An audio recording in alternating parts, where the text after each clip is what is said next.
Senator-elect Erwin Tulfo last week na balak daw ng House na i-refile yung impeachment complaint sa 20th Congress.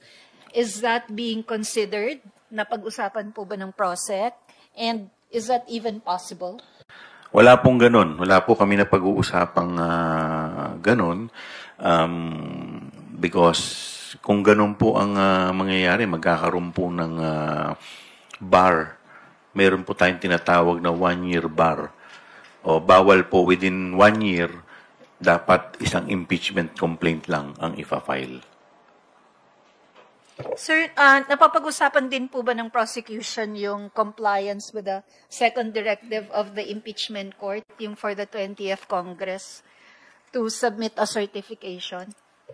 Naipasa na po yung resolution, bagamat hindi pa po ito itatransmit sa Senado, pero ito po ay meron na pong judicial notice.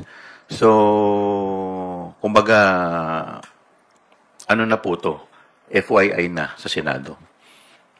Sir, hindi na kailangan ng physical filing? Sa akin pong paniniwala, hindi na, dahil meron na pong judicial notice. Thank you po. Thank you, Tina. Janes Capanti from GMA Online. Please proceed with your questions. Good morning, sir. Janes Capanti.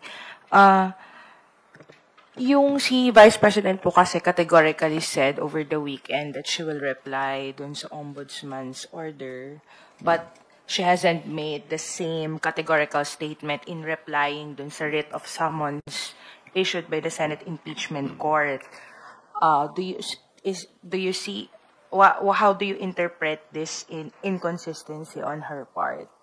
Parang mas gusto niyang sumagot dun sa Ombudsman instead of dun sa Senate Impeachment Court.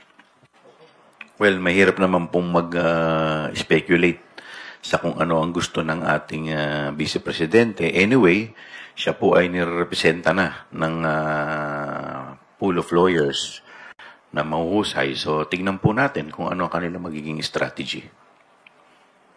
Yes, sir. Follow-up lang po. You mentioned kanina sana mapanood ng Ombudsman yung impeachment trial. Are you appealing to the Ombudsman to wait for the impeachment trial to proceed and finish before making a decision on whether or not to file criminal charges against the Vice President? Well, unang-una, parang sa akin lamang po itong personal opinion na medyo mahirap naman po yatang madaliin yung nasa Office of the Ombudsman. Dahil unang-una, marami po yung respondent, yung mga participation po nila, yung ebidensya. So, medyo mahirap naman na hindi mo may scrutinize isa-isa yon at kung mamadaliin mo. Kaya, sa impeachment po, medyo dito mailalabas po. Marami pong mailalabas dito. So, mas maganda rin. Makakatulong po sa kanilang pagdidesisyon. Dahil siyempre, inaasahan naman po natin na magiging fair ang para at least maging patas sa parehas na panig yung kanilang gagawing desisyon o resolution. So, is that a yes, sir, na you appeal to them na wait first on Well, mahirap naman pagsabihan si Ombudsman Martires, no? Tayo naman, nagbibigay lamang tayo ng ating opinion. Sir, ito, follow up ulit doon. In the event na, are you not, at this point, given your surprise, are you not worried that the Ombudsman might clear the Vice President of criminal charges ahead of the impeachment trial? May worry ba kayong ganon or... Well, tayo naman, syempre, lahat naman ng anggulo tinitingnan din namin. But just the same, ayaw din natin mag-speculate. Ayaw naman natin pangunahan. So, basta tayo, naniniwala tayo na gagampanan nila ang kanilang tungkulin at sila ay magiging patas.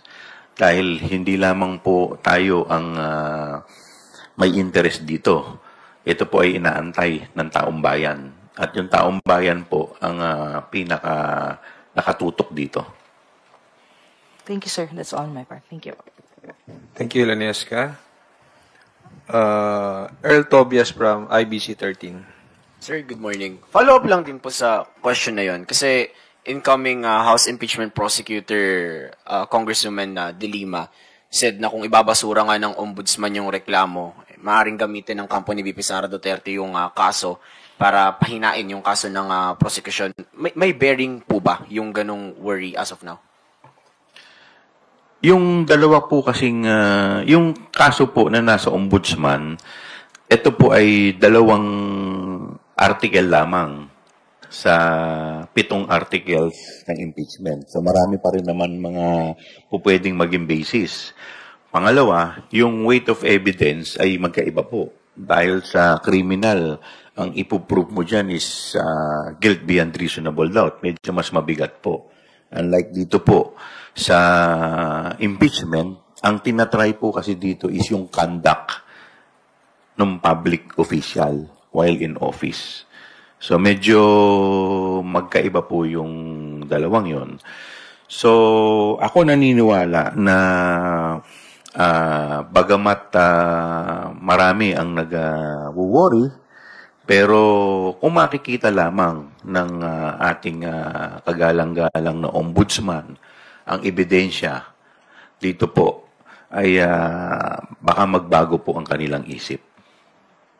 Follow-up, sir. At welcome development nga po itong ginawa nila kasi kung maalala ninyo, noong November, sinasabi po ni Ombudsman Martires na wala siyang nakikitang acts na dapat pa nilang imbestigahan.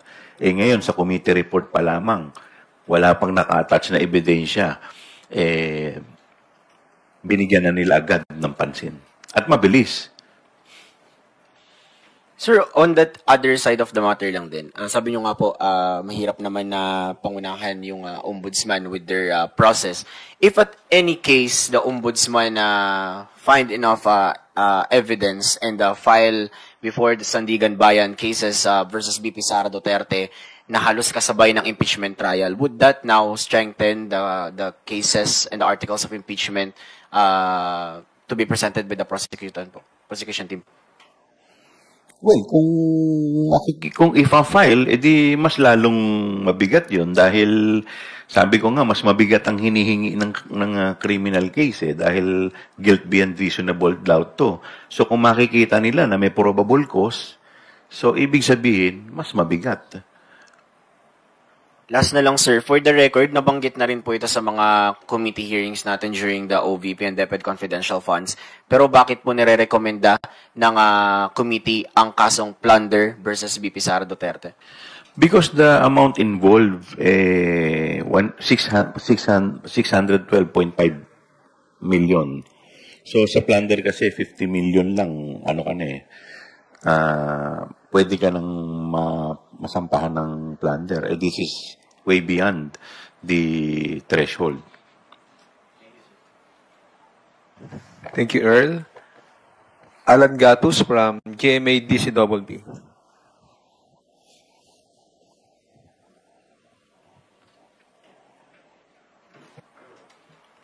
Hello, Congressman. Sabi niyo nga ayaw niyong pangunahan kung ano man yung magiging desisyon ng ombudsman. Pero kung sakali ba na mabasura itong kaso na sinisimulan na ngayon ng ombudsman na talakayin dahil nga pinag-comply na itong kampo ni BP at sakali na mabasura, wag naman sana yung kaso, may ibang paraan pa ba na pwedeng gawin ang kampo ng prosecution at the same time, hindi kaya ito papasok sa double jeopardy dahil nakapagsampa na ng reklamo? Well, para pumasok sa double jeopardy, dapat na ka na muna, na-arraign ka na So, hindi naman to papasok sa double jeopardy. But, of course, it will create an impression to the public, di ba? So, yung impression sa public ang medyo hindi natin alam kung ano yung magiging epekto nito. But tayo naniniwala na sana gampanan ng ombudsman ang kanilang tungkulin. Panghuli na lang po, no? Sa tingin nyo ba ay tatapusin sa mabilisang panahon ni Ombudsman itong kasi by July 27, tapos na po termino nitong si Ombudsman Martires. Dahil nasimulan niya na to, sa tingin nyo ba ay, sabi nyo nga, nasurpresa kayo, tatapusin ito, baka bago pa magsimula nga yung impeachment, tapos na rin yung kaso at tapos na yung boxing pagdating sa Ombudsman na Congressman? Alam mo, meron ako kasing isang concern lang dyan. Dahil meron po isang kaso, yung Ombudsman versus Court of Appeal, kung saan sinabi po dito ng ating kagalang-galang na Korte Suprema na yung mga impeachable officers kagaya po ng Ombudsman, bago po sila makasuhan, dapat i-impeach muna sila. So, hindi ko alam kung paano ito i-reconcile dito po sa case po ng ating Vice Presidente. Kung sakasakali na ilabas nila muna ang desisyon bago lumabas ang desisyon ng impeachment court. Thank you, Alan. We will take the next question from Bibian Gulia of ABS-CBN2. Follow-up lang po dun sa question ni Alan. Ito po bang na-mention ninyo, na concern ninyo at yung basis na Supreme Court decision, will you put this into writing and submit it before the Office of the Ombudsman? Well, sa ngayon, nasasubmit po namin yung reply. Kung sakasakaling mag-submit po ang ating ang respondent ng kanilang counter affidavit, ang isasubmit po namin is yung reply at i-attach po namin doon ang lahat ng mga ebidensya. So, tingnan po natin kung ano ang magiging diskarte po ng namin kung sakasakali. Okay. Thank you. May I also get a categorical answer lang if you think that yung kung halimbawa i-dismiss ng Ombudsman itong case against the Vice President, tingin nyo ba hihina yung kaso ng impeachment, at least for the articles concerned? Hindi naman hihina. Pero sabi ko nga, kagaya po ng binanggit ko kanina, ay iba po yung timbang ng dalawa. Dahil yung isa, ang kinukonsider po doon, yung criminal aspect. Dito sa impeachment, ang kinukonsider dito ay yung conduct. Ang hinihir dito is yung conduct ng ating Vice Presidente. Thank you po. Thank you, Bibian. Gab Lalu from Inquirer Online. Go ahead. Sir, to clarify lang. Yung pagka-surprise nyo, nanggagaling ba siya sa dahil mabilis yung proseso, yung paghingi ng ombudsman ng reply, ng answer from both sides, or dahil mababa yung turn around ng ombudsman, medyo masinop, kumbaga, hindi siya masyadong nagsasampa ng mga kaso sa Sandigan Bayan ever since he took office in 2017. Well, mabilis in a sense na kagaya po ng binanggit ko kanina, yung timeline. June 10, sa plenaryo, pinasa namin. June 16, natanggap ng ombudsman yung kopya ng aming committee report. Kasi kinapi-furnish lang po sila. June 19, or 3 days thereafter, may action na agad ang ombudsman, pinasasagot na. Ang inaasahan ko po, magkakaroon muna ng fact-finding investigation, ang kanilang field investigation office or officer, and then after that, pagkatapos nilang buuin yung mga ebidensya, saka pa lamang magpuproceed sa preliminary investigation. So dito po kasi, lumaktaw na agad, dumiretso na agad sa preliminary investigation. Considering na yung committee report namin ay wala pang naka-attach na ebidensya doon, except yung is privilege speech ni Congressman Valeriano kung saan pinanggalingan ng committee report. Sir, for the public lang, usually ba, gaano katagal yung ganitong proseso dapat? I mean, From the filing of the complaint to the preliminary investigation, tas yung mga parang summons. Well, iba-iba naman yung tagal, no? Pero ito medyo mabilis eh. Di ba binanggit ko nga kanina, pagkatanggap nila, after 3 days, preliminary investigation na agad. So, yun lang naman. But, syempre, we do not question that, di ba? Hindi naman natin po kino-question. So, kung ititreat nila yung ating committee report as the complaint, so be it. Basta tayo, aantayin po natin yung magiging counter affidavit at humihingi tayo ng palugid na bigyan tayo ng pagkakataon na makapag-submit din ng ating reply. Kasi kagaya nga po ng binanggit ko, doon po sa ating committee report, hindi po nakatouch doon yung mga ebidensya. So, sana mabigyan tayo ng pagkakataon na makapag-submit ng reply para may attach natin doon yung ating mga ebidensya. Sir, last na from me. Just for the public again. Kasi sabi nyo kanina, parang may principle na dapat impeach muna bago sampahan ng kaso. Is the Vice President immune from suit? Well, ang presidente po, under the Constitution, ang presidente ang may immunity. But doon po ang pagkakaalam ko po, doon po sa charter ng ombudsman, dapat po, lahat po pwede nilang imbestigahan except impeachable officers. So, ibig sabihin, kailangan i-impeach ka muna bago ka pailan ng kaso. Pwede rin naman itong umandar insofar as yung ibang mga accomplish. Kasi hindi lang naman ang BP ang nandoon. May mga iba pa po. So, sa kanila po pwede pong umandar. Thank you, Gab. Earl Tobias again from IBC 13. So, nasagot na yung clarification from Kuya Gab. Tanong ko na lang din, dahil may magkasabay, should the camp of Vice President Sara Duterte show any prioritization? Kailangan ba yun na maisusumitin muna sila sa ombudsman? So, medyo may konting delay sa impeachment trial or priority dapat yung impeachment trial over the ombudsman case? Well, I cannot answer for the camp of the Vice President. Thank you, Earl. Jenes Capanti, go ahead. Sir, circling back lang to my question, since you cited the jurisprudence, would you say that the ombudsman waiting for the resolution of the impeachment trial before making a decision on filing criminal or administrative charges against the Vice President and the rest of the OVP personnel is grounded or provided for by law? Would that be a fair statement? Insofar as the other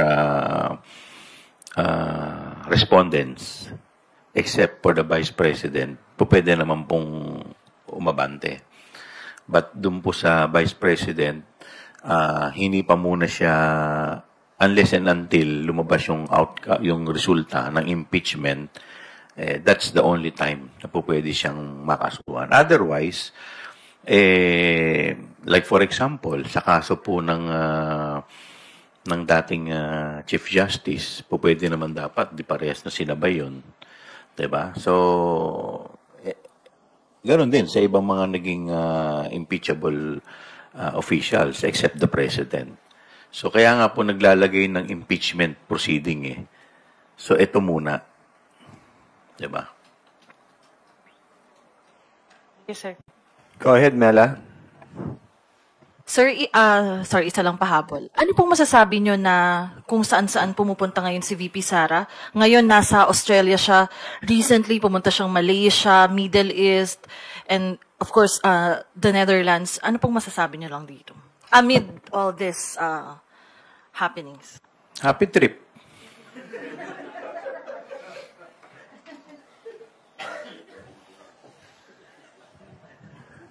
Are there any further questions from the media? If there are no more questions, we will hear the closing remarks of Chairman Chua. Maraming salamat po sa pagkakataon na masagot po ang inyong mga katanungan. Sana po nasagot ko po ito ng maayos. Maraming salamat po. Salamat po. With that, we'll wrap it up. Again, thank you very much, House Committee on Good Government and Manila 3rd District Representative Joel Chua.